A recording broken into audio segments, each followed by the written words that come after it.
Blood on linoleum sounds different when it belongs to a monster. Heavy, slow.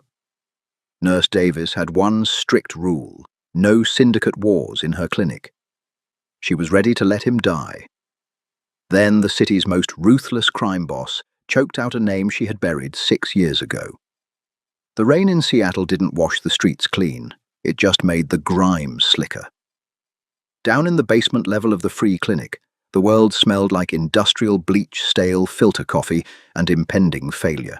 Chloe stood at the stainless steel sink, scrubbing iodine from her cuticles. The water was running cold. It always ran cold after 2 a.m. She liked it that way. It kept her awake. It kept the memories of a different city, a different life, frozen solidly in the back of her skull. She dried her hands on a rough paper towel, her dark eyes scanning the empty triage bay. It was quiet, a rare, fragile thing. Then the reinforced double doors blew open. They didn't just open, they were kicked off their magnetic latches with enough force to crack the drywall. The sound echoed like a gunshot through the empty clinic. Chloe didn't flinch. She just dropped the paper towel into the biohazard bin and turned. 3 men stumbled through the entryway. They wore the kind of tailored wool suits that cost more than the clinic's annual operating budget, but the fabric was currently ruined. Soaked in rainwater and something darker, thicker. 2 of the men were hauling the 3rd between them. "Hey!" The largest one barked, his voice raw with panic. He was a wide, brick-built man with a busted lip. "Hey, get over here now!" Chloe crossed her arms over her faded blue scrubs. She didn't move. She let her gaze drop to the man they were dragging. He was of Korean descent, tall with the kind of sharp, brutal bone structure that usually belonged on a billboard, not bleeding out on cheap tile. His head was slumped forward, black hair plastered to his forehead with sweat. One of his hands was pressed hard against his right side, just below the ribs. Blood leaked through his fingers, steady and rhythmic, dripping onto the floor in heavy, dark, coin-sized drops. "I said get over here," the brick-built man yelled again. He let go of his boss, letting the other man take the weight, and took a step toward Chloe. His hand went to the inside of his jacket. He pulled out a matte black pistol, aiming it carelessly at the floor. "We need a doctor." "Doctor went home at midnight," Chloe said. Her voice was flat, dead calm. "I'm a nurse, and I don't treat men with guns." "You'll treat him or I'll blow your head off," the man snarled, raising the weapon. Chloe looked down the barrel of the gun, then up into the man's bloodshot eyes. She felt nothing. No spike of adrenaline, no fear, just a deep, bone-weary exhaustion. "Put the steel away or he bleeds out on the floor," she said.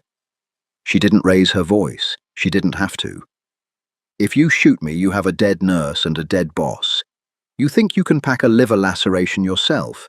You even know what a clamp looks like." The man hesitated, the gun trembling slightly in his grip. "This is neutral ground." Chloe continued her tone, dropping into a hardened cadence. "Read the sign on the door. No weapons, no gang colors. You broke the rule the second you kicked my doors in. Get him out. Take him to a mob doctor." "Our clinic is compromised." The second man, thinner, younger, trembling with shock, blurted out. "They hit us at the warehouse. Dominic. He caught one. It's bad." Dominic. Chloe knew the name. Everyone in the underground knew the name. Dominic, the head of the Western Syndicate. A ghost who pulled strings in the shipping yards and owned half the politicians in the state. Rumors said he was adopted into an Irish crime family as a child and took over the throne by blood and sheer calculating violence. And now here he was, bleeding on her clean floor. "Not my problem," Chloe said. She reached into her pocket and pulled out her flip phone. "I'm calling a bus. An ambulance can take him to General, or the cops can pick him up. Your choice." "Drop the phone," the large man roared, racking the slide of the pistol. The metallic clack was deafening in the stark room. Do it! Chloe challenged her dark skin, pale under the fluorescent lights, but her jaw set like iron. Pull the trigger. She wasn't bluffing. She had run from a cartel in Chicago. She had survived a bullet to the shoulder. She had abandoned her family, her career, her very identity, to live in this damp, miserable corner of the world. She wasn't about to let some panic-stricken thug in a ruined suit dictate terms in her sanctuary. "I won't tell you again," the man growled, stepping into her personal space. The smell of gunpowder and sweat rolled off him. He pressed the cold muzzle of the gun against her temple. "Fix him." Chloe slowly, deliberately lowered the phone, but she didn't step back. She held the thug's gaze, preparing to tell him to go to hell. "Arthur." The voice was barely a rasp. It sounded like tearing paper. The large man froze. He looked back over his shoulder. Dominic had raised his head. His skin was the color of ash. Sweat beaded on his lip. But his eyes, dark, impossibly sharp, were locked entirely on Chloe. They weren't the eyes of a dying man. They were the eyes of a predator, analyzing a sudden, impossible variable. "Put it away," Dominic wheezed, coughing weakly. A thin line of blood trickled from the corner of his mouth. "Boss, she's refusing to—" I said. Dominic interrupted his voice, dropping an octave, carrying a terrifying, quiet authority. "Put the gun away." Arthur swallowed hard, lowering the weapon and tucking it reluctantly back into his jacket. Chloe watched the exchange, her expression guarded. "Smart move. Now take him and get out." Dominic shifted his weight, groaning, as he pulled himself out of the younger man's grip. He swayed his knees, buckling, but he forced himself to stay upright. He took one step toward Chloe, then another. He was leaving a trail of blood on the white tiles. "Stay back," Chloe warned her hand, drifting toward the heavy trauma shears in her pocket. Dominic didn't stop. He was looking at her face as if she were a ghost. The cynical, hardened mask she wore seemed to melt under his stare. He reached her, his breath coming in shallow, ragged hitches. He lifted his hand. It was slick with his own blood. Chloe flinched back, but he didn't strike her. Instead, his heavy, blood-soaked fingers wrapped around her left wrist. His grip was surprisingly strong for a man seconds away from hemorrhagic shock. The blood smeared against her blue scrubs, sinking into the fabric. He leaned in close. She could smell the iron of his blood, the expensive cedar cologne he wore, and the sharp scent of his dying body. He rested his forehead against her shoulder. His lips were an inch from her ear. "Please," he whispered. Chloe felt a cold shiver run down her spine. "I told you, I don't treat your kind." Dominic's grip on her wrist tightened. His breathing hitched a wet, rattling sound. "Please," he whispered again, and then so softly that neither of his men could hear, he spoke a single word. "Nia." The world stopped. The low hum of the fluorescent lights, the rain beating against the basement windows, the ragged breathing of the men in the room. It all vanished. Chloe stood frozen. A cold dread, sharp and suffocating like ice water, flooded her veins. She felt the air leave her lungs. Nia. No one called her that. No one in Seattle knew that name. Nia was dead. Nia died in a burning townhouse in Chicago 6 years ago, along with her medical license and her past. Chloe was the ghost that crawled out of the ashes. She stared at the side of Dominic's head, her heart hammering wildly against her ribs. How did this West Coast syndicate boss know the name of a disgraced trauma surgeon from Illinois? Before she could process the impossibility of it, Dominic's grip on her wrist went slack. His eyes rolled back, and his massive frame collapsed. Chloe moved purely on instinct. 6 years of hiding hadn't erased a decade of emergency medical training. She caught him before his head hit the tile, absorbing his weight with a sharp grunt. He was incredibly heavy. "Get over here," she screamed at the two men. The dead, cynical nurse was gone. The trauma surgeon was back. "Help me lift him onto the gurney, now." Arthur and the younger man scrambled forward. Together they hoisted Dominic onto the trauma cot. His arms hung limply over the sides. "What happened?" Arthur demanded, his hands shaking. "What did he say to you?" "Nothing," Chloe snapped, already moving. She grabbed a pair of trauma shears and began cutting away Dominic's ruined custom shirt. The fabric parted to reveal a massive, jagged entry wound just below the right rib cage. It was bleeding profusely dark venous blood mixed with the brighter arterial spray. He passed out from blood loss. She hit the pedal on the gurney, raising it to waist height. "You!" She pointed at the younger man. "Grab the crash cart from the corner. You, Arthur. Stand over there and don't touch anything or I'll sedate you myself." She didn't wait for them to respond. She pulled a pair of sterile gloves from the wall dispenser, snapping them over her hands. Her mind was racing, trying to compartmentalize the shock. Nia. He called me Nia. She shoved the thought down into a dark box in her mind and slammed the lid shut. First, she had to keep him from bleeding to death. She needed answers, and dead men couldn't talk. She grabbed a wad of sterile gauze and pressed it hard into the gunshot wound. Dominic's body jerked involuntarily at the pressure, even unconscious. "It's a through and through, but it nicked the hepatic artery," Chloe muttered mostly to herself. She glanced at the monitor she had hooked up. His blood pressure was tanking, 90/60, dropping. "Can you fix it?" Arthur asked, his voice losing its tough guy edge, replaced by genuine fear. "I'm a nurse in a basement, not a vascular surgeon." Chloe lied through her teeth. She grabbed a bag of O-negative blood from the small emergency fridge, spiked it, and found a vein in Dominic's left arm. "I can pack it, I can clamp the bleed, but if he needs a resection, he dies." She reached for the surgical tray, her hands completely steady. She hadn't done this in years. She had spent the last half-decade treating stab wounds, drug overdoses, and minor infections. She hadn't opened a man up. She hadn't felt the slippery, chaotic rush of trying to beat the Reaper in a trauma bay. She took a scalpel. She made a small, precise incision to widen the entry wound, ignoring the gasp from the younger thug behind her. "Suction," she ordered, pointing to a hose.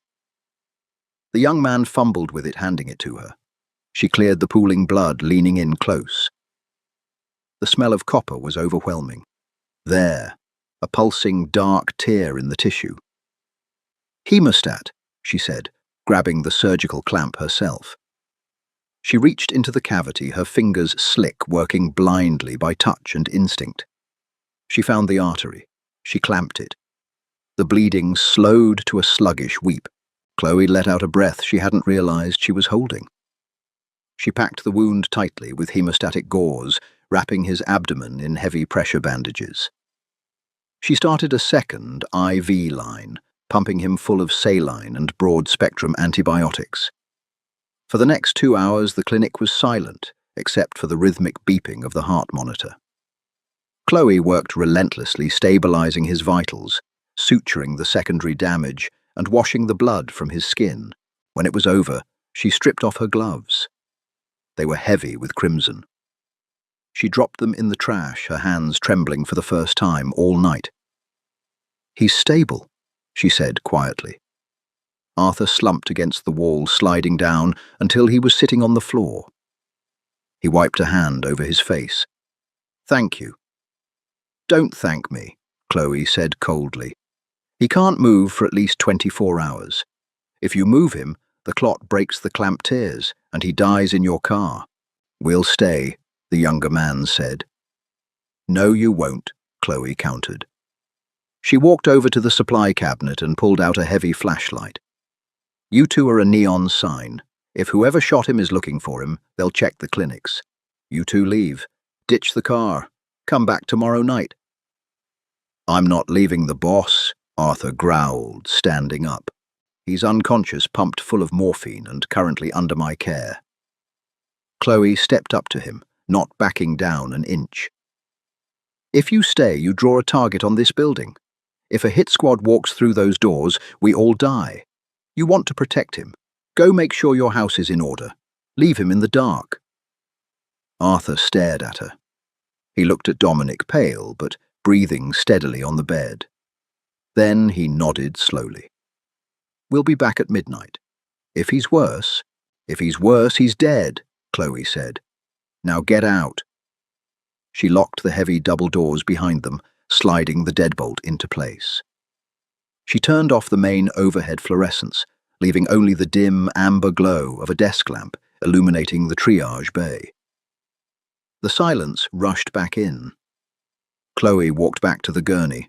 She pulled up a metal stool and sat down next to the sleeping Mafia boss. He looked younger now, the harsh lines of his face softened by the painkillers. She looked at her wrist. The blood had dried into a dark, rusty stain against her skin. She reached out hesitantly and pulled the thin blanket up to his chest. Her eyes lingered on his face. He was a monster, a killer, a man who ruined lives for a living. Naya.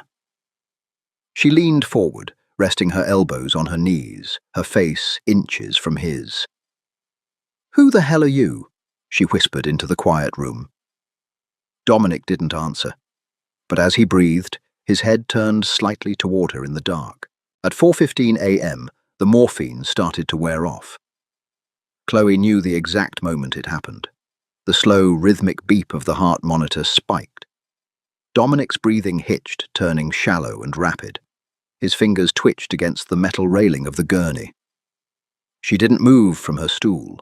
She simply sat with her hands resting in her lap, watching him claw his way back to consciousness. His eyelids fluttered. They felt heavy, weighed down by narcotics and blood loss. When they finally opened, his dark eyes were glassy, unfocused.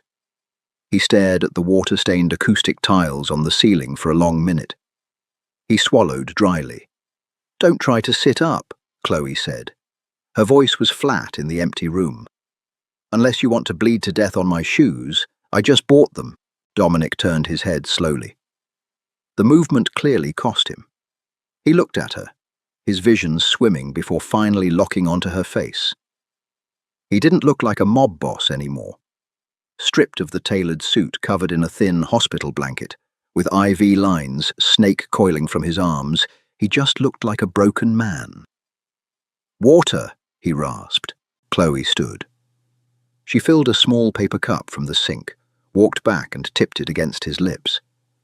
He drank greedily, coughing as the liquid hit the back of his throat. She pulled the cup away and set it on the surgical tray. Then she reached into the pocket of her scrubs. She didn't pull out her pen light. She pulled out a syringe. The clear liquid inside caught the dim amber light of the desk lamp. She tapped the plastic barrel with her fingernail. "This is succinylcholine," Chloe said softly. "It's a paralytic. I push this into your IV, your diaphragm stops working in roughly 30 seconds. You suffocate while completely conscious. Your men aren't here. There are no cameras in this basement." She stepped closer, her shadow falling across his pale face. "Now, tell me how you know that name." Dominic looked at the syringe. He didn't flinch. He didn't call for his men. A slow, weak, humorless smile touched the corners of his mouth. "You always were heavy-handed, Dr. Evans." Hearing her actual surname spoken aloud felt like a physical blow. Chloe gripped the syringe tighter, her knuckles turning ash-grey. "Who are you?" she demanded. "Chicago," Dominic whispered. He closed his eyes, his brow furrowing in pain as the memory surfaced. November, 6 years ago. The Martinez cartel hit a warehouse on the south side. It was a bloodbath. One man crawled out, 3 bullets in his chest, left for dead in an alley behind a free clinic. Chloe stopped breathing. The memory hit her with the force of a freight train. The freezing rain, the heavy pounding on the clinic's back door. She had opened it to find a young Asian man bleeding out on the concrete. She dragged him inside. She operated for 4 hours straight on a rusty folding table. She didn't report the gunshot wounds to the police. She saved his life. 2 days later, the cartel found out. They firebombed the clinic. They put a bounty on the doctor who defied them. Nia Evans died in the flames. Chloe was born on a Greyhound bus heading west. "You," she breathed, staring at his face. The bone structure was harsher now, aged by violence and power, but it was him. The John Doe. They told me the doctor died. Dominic said, his voice a low, gravelly scrape. He opened his eyes, pinning her with a look of pure, unadulterated intensity.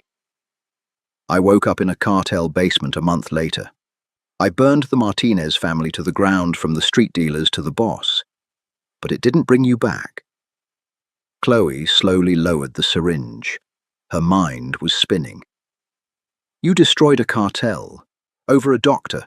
Over my doctor," he corrected.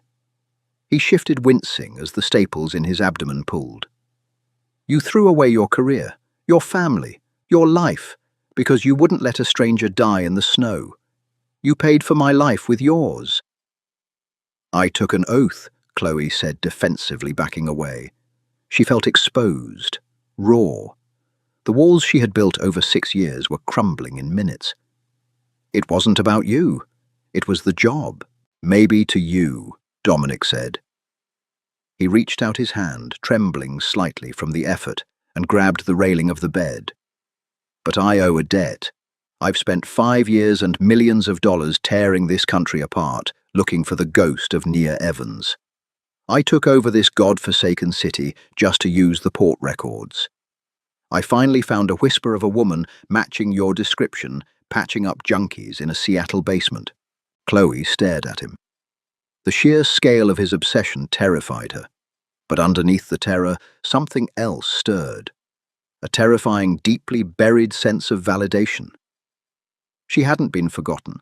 Her sacrifice hadn't just evaporated into the ash of Chicago.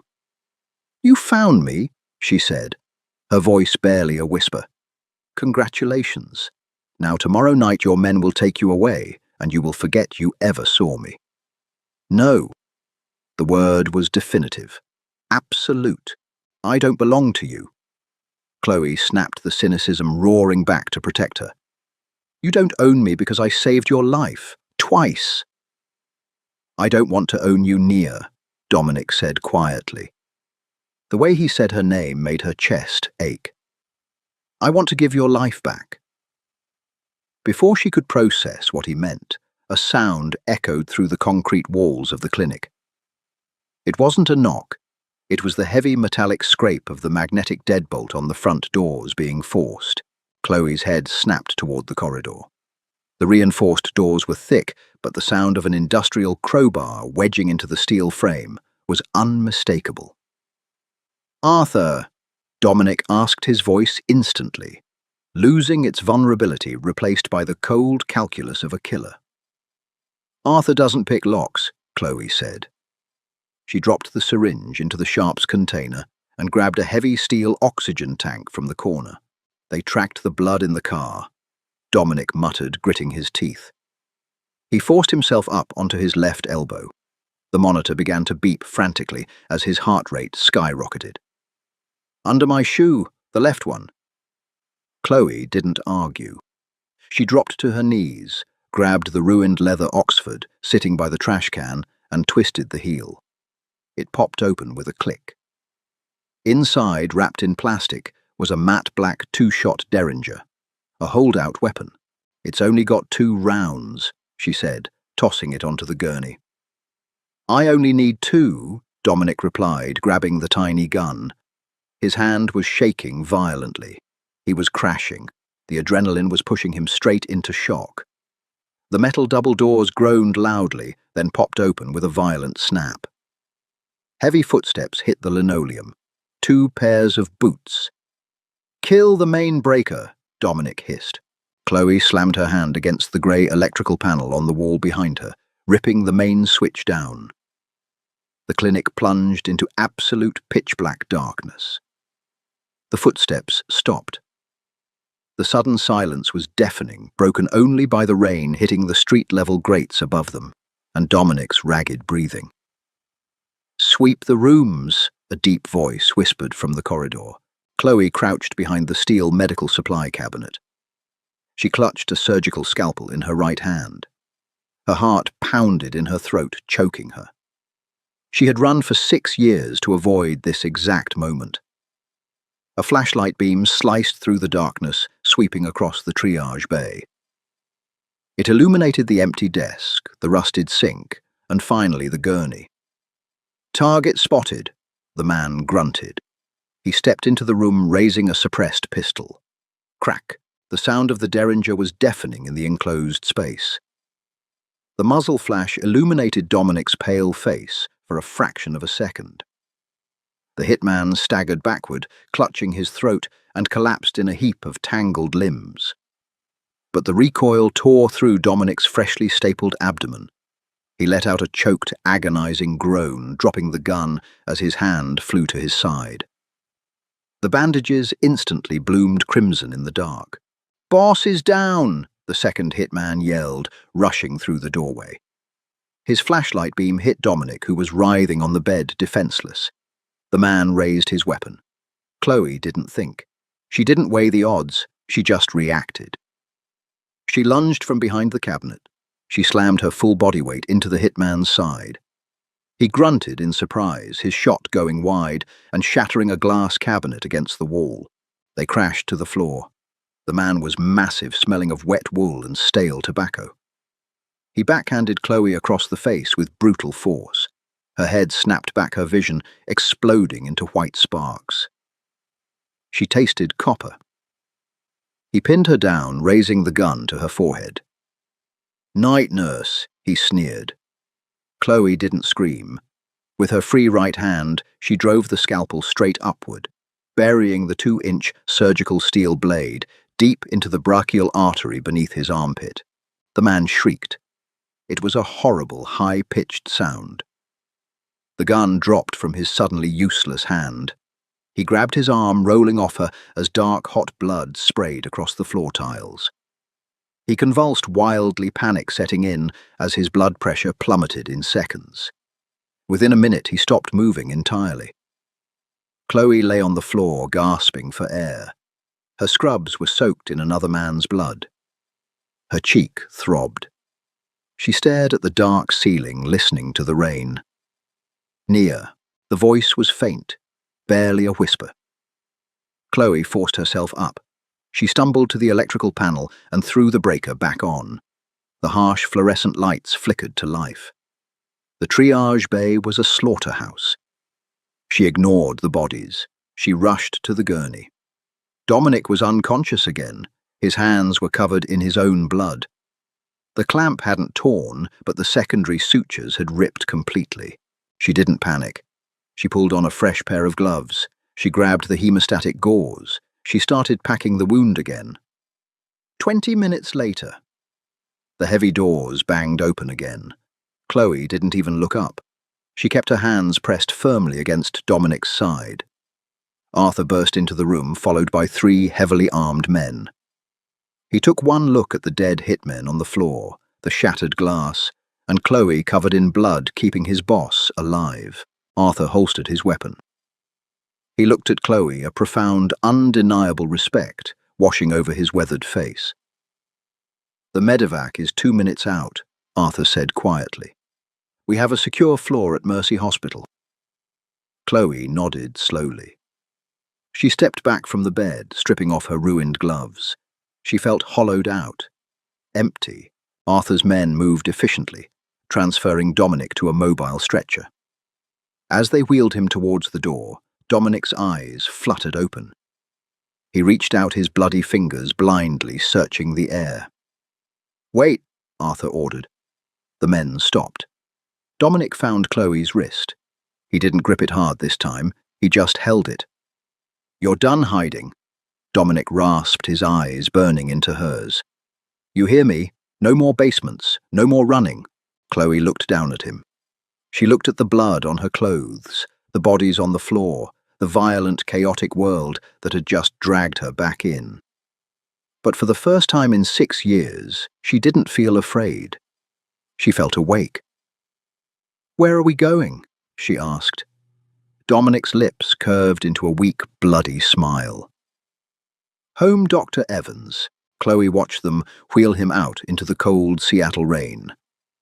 She looked back at the basement clinic one last time. She reached up, unpinned the plastic name tag that read Chloe Davis, and dropped it into the trash. She walked out into the rain. Did this dark, twisty Mafia romance leave you breathless? The tension between Nia and Dominic proves that some debts are paid in blood, and true love doesn't always play by the rules. If you loved this gritty enemies-to-lovers medical drama, hit the like button and subscribe. For more intense, original audio stories, share this video with your fellow romance readers and tell us in the comments, would you have saved Dominic or let him bleed?